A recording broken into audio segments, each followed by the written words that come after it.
Hello, I am Danny Detige and this is Beauty Manifested. I'm not going to shut off the vacuum. If you guys hear that in the background, that's the RoboVac, and I'm just going to let it keep going. I trust that I can speak loud enough. And on today's episode, I am going to be talking about my Texas garden, love them or leave them, and I have a list of different crops that I've grown, and I'll just let you know how it's worked out for me. Now, every garden is different. Definitely don't let this video stop you from trying something if you really want to try it. Grow what you think you will eat and grow a lot of it. But I have learned in my first couple years gardening, I really spent a lot of time trying different things. So I would have like one eggplant, 2 peppers, 1 tomato, 1 sorrel. Like I had like a million different plants, and now I will dedicate lots and lots of space to one plant that I really like. So I encourage you to experiment. I encourage you to try different things, and then once you know what you like and what you will eat, just grow a lot of that instead of a ton of different things that may or may not go well for you. So eggplant up first.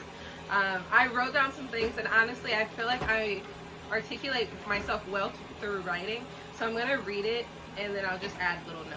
So I love growing eggplants in Texas because they produce all summer long when most of the other plants have gone to sleep. I typically prefer the traditional long, dark purple, black beauty-esque varieties, although I have been experimenting with Chinese, Japanese, Ethiopian, and Indian varieties. They are fun, but my favorite is the black beauty. These plants produce like crazy. Last year I had 7 or 8 plants and way more eggplant than my family could eat fresh, and at the time I wasn't interested in canning or freezing. This year I have 5 plants and I will roast and freeze any extra eggplants I have. So I actually do, there's this one, I think it's called the Kamo, K-A-M-O. It's a Japanese variety and it's very similar to Black Beauty. It's very dark purple, almost black. It is like a fun shape and it's so yummy, so productive. It's definitely my favorite one. There's one, I don't like the ones that are not dark purple, personally. They have green ones, they have white ones, they have very light purple, like lilac ones, and those are just not my favorite to grow. I especially hate the little ones. Like I grew this white one, I don't know what it was called, but it's like it looks like a little egg, and they're prolific. You can get a ton, but I don't like the little ones. They have way too many seeds for me. And honestly, it was just a lot of work having to harvest them because it was so prolific. So if you only have space for like 1 or 2 plants, definitely like those small ones will give you the most bang for your buck. You will be harvesting every single day. So it just depends for you, but since I have a little bit more space, I really like to grow those big fat ones, and that works for me. But yeah. The Black Beauty, I think, is an American variety. I'm not sure. It sounds like an American variety. And then the Kamo is a Japanese variety, and I love both of those. I am trying a few new ones, so later in the season, I'll update you on what I'm enjoying growing. The next one is watermelon. This is another one that I love, 10 out of 10. Watermelon was made for Texas summers, hot, dry, and long, just how I like it. We get the fattest, juiciest watermelons here, and I make space in my garden, devoting about 40 square feet of garden space to my melon crop because I love them so much. And honestly, maybe more than 40 square feet because they tend to like spread and sprawl all over the place. But yeah, I love growing watermelons. They're just so sweet and yummy and delicious. I love growing fruit. I feel like everyone loves growing fruit because we all have a sweet tooth. Like, yeah, greens are cool, greens are fun, but I find that I like to eat the watermelon more, and I feel way more excited to go out and harvest the watermelon than I do to go out and harvest spinach or lettuce. That's just me. Now I do like to grow spinach and lettuce, but it's typically me just grabbing a few pieces to put on a sandwich. So once again, that goes into what I said in the beginning of the video. Grow what you know you're going to eat and what you know that you can use.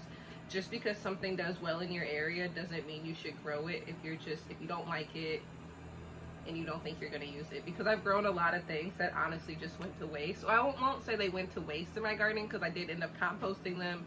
They go back to the earth, blah blah blah, but I just didn't really like them. But once again, experiment, and that's how you find out what you like. Because I actually didn't like eggplant before I started growing it, but I was at this awesome local nursery called Do Wan's. It's a Vietnamese nursery, and they carry the most awesome varieties ever from all over the world. Well, mostly from Asia, South Asia as well.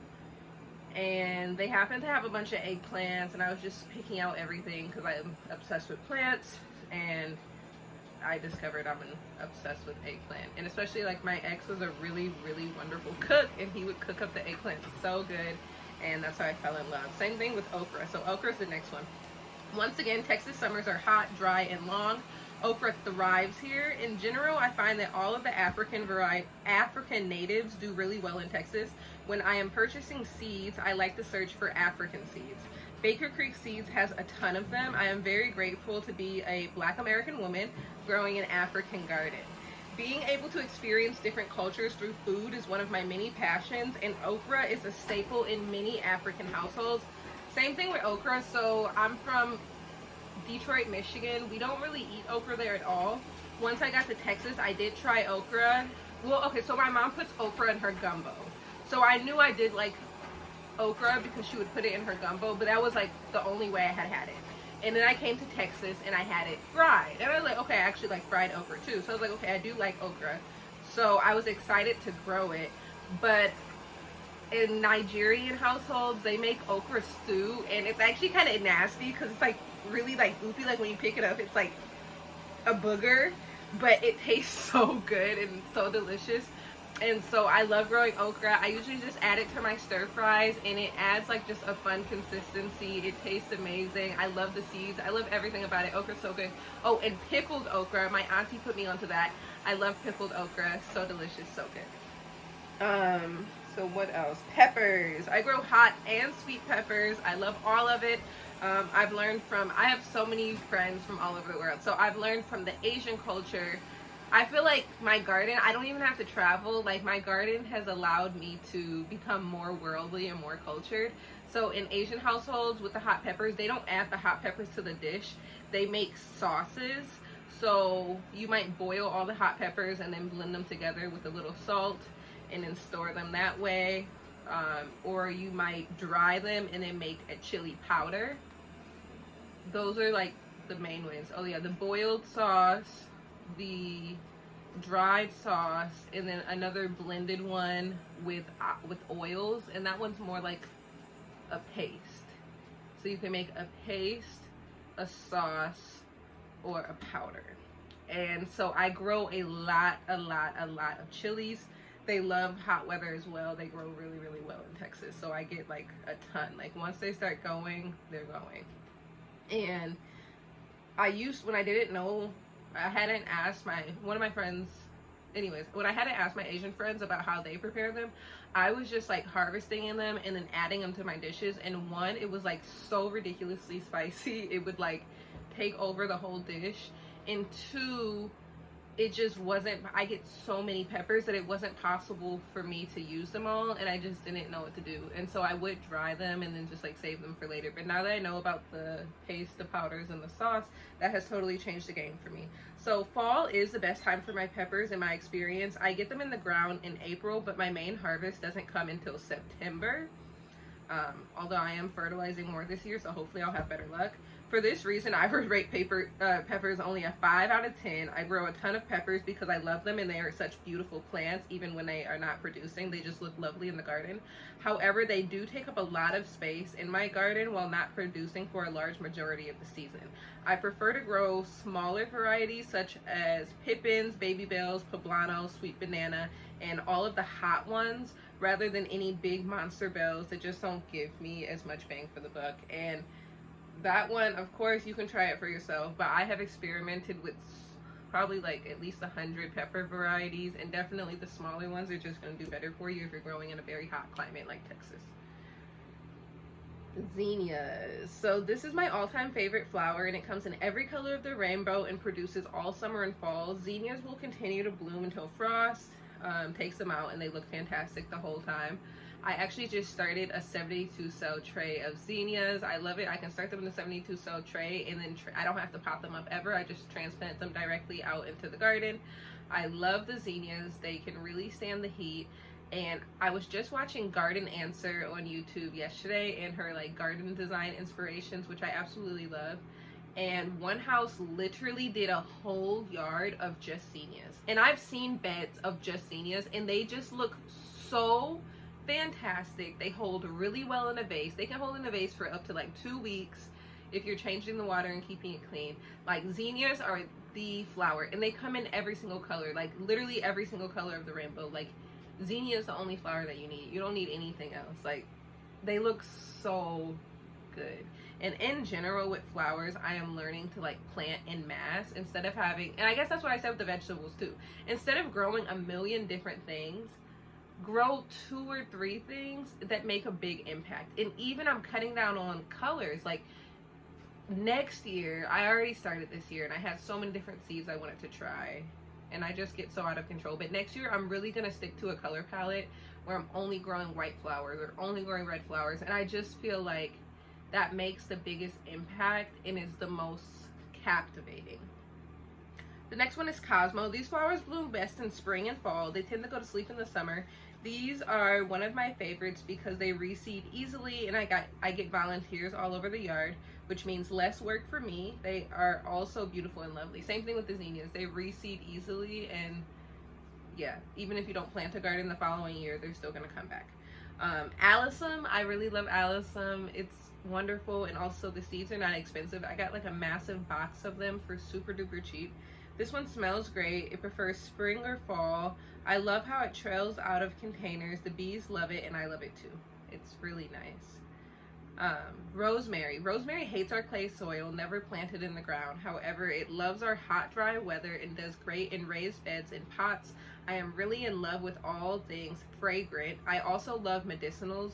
Rosemary is everything I want and need. It also is easy to start from seeds, and if cared for tenderly can be growing in your garden for years and years and years. We actually inherited a rosemary bush in this house, and it was like massive and so amazing and delicious, but it died in the freeze that we had. And since then I've been really wanting to establish a new rosemary bed, so hopefully this is the year. I'll probably start it in the fall, and I'm going to dedicate a whole bed to just rosemary, and then maybe have a border with some annuals. But I'm super excited because I love rosemary. Oregano. I love growing oregano in Texas because it turns into a massive bush and it's just a couple of months. It has been quite reliably perennial for me, which I also love. It is also very fragrant, deters many pests when planted near tomato plants. 10 out of 10. Tomatoes. I am still experimenting with tomato plants. My preference now is to grow cherry tomato plants all summer long. In the spring and fall, I will grow determinate beefsteak tomatoes. So I personally love cherry tomatoes. I don't have any issues with cherry tomatoes. I like them in a salad. I will pop them in my mouth fresh. And I also make sauces out of them. So I feel like cherry tomatoes are the best. And they grow the best, and you just get the most bang for your buck. Versus those big ones, like I just haven't had a lot of luck. Like, I only get 4 or 5 tomatoes from a single plant, and I don't have space for a million plants, so I can get hundreds of cherry tomatoes from one plant. But my dad always complains, and he says he likes the beefsteak, so I'm still trying to get a good harvest from those. I planted a lot more of them this year, so hopefully I have better luck. I'll let you guys know at the end of the season. I also said if I do decide to grow a beefsteak in the spring, it will have to be an African variety, which is adapted to hot weather. Heirlooms can be tricky for the large tomatoes in our climate, so I prefer tomato plants that have been specifically bred for heat. So yeah, once again, tomatoes are really popular in Africa, really popular in the West Indies, really popular in like the Caribbean. Like, there's so many places that they grow and eat tomatoes that are also hot and wet. And therefore, you just need to get a variety that can thrive in a climate similar to yours. They have tomato varieties called like Heat Master and things that will do better in your heat, because I'm growing in Texas and it just gets really hot. If I grow something that comes from Michigan, it's not going to do well. The climate is just too different.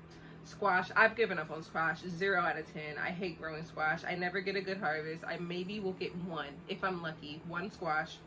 I think I will try again this fall, because I saw a lady on YouTube who wrapped her stem in wire mesh to protect from squash vine borer, my nemesis. So I'll let you guys know how that goes as well. I'm always experimenting. Gardening is one big experiment. Brassicas, that's like broccoli, cauliflower, cabbage, Brussels sprouts. There might be more, but those are the main ones. I love growing all the brassicas, especially in winter. That's pretty much the only thing in my garden once it starts getting cold, because they can take a freeze and you can just like lightly cover them with a frost cloth and they'll do wonderful. Medicinals, I'm still experimenting with medicinals. I don't have a lot of feedback. Chamomile does well. I'm doing St. John's wort, lemon balm, mint, peppermint, oregano, rosemary. I've had a hard time with lavender, but hopefully I'll do better. I've planted literally dozens of lavender shrubs that have all died. They just don't like it for whatever reason. But I think it's because I tried to put them into the ground.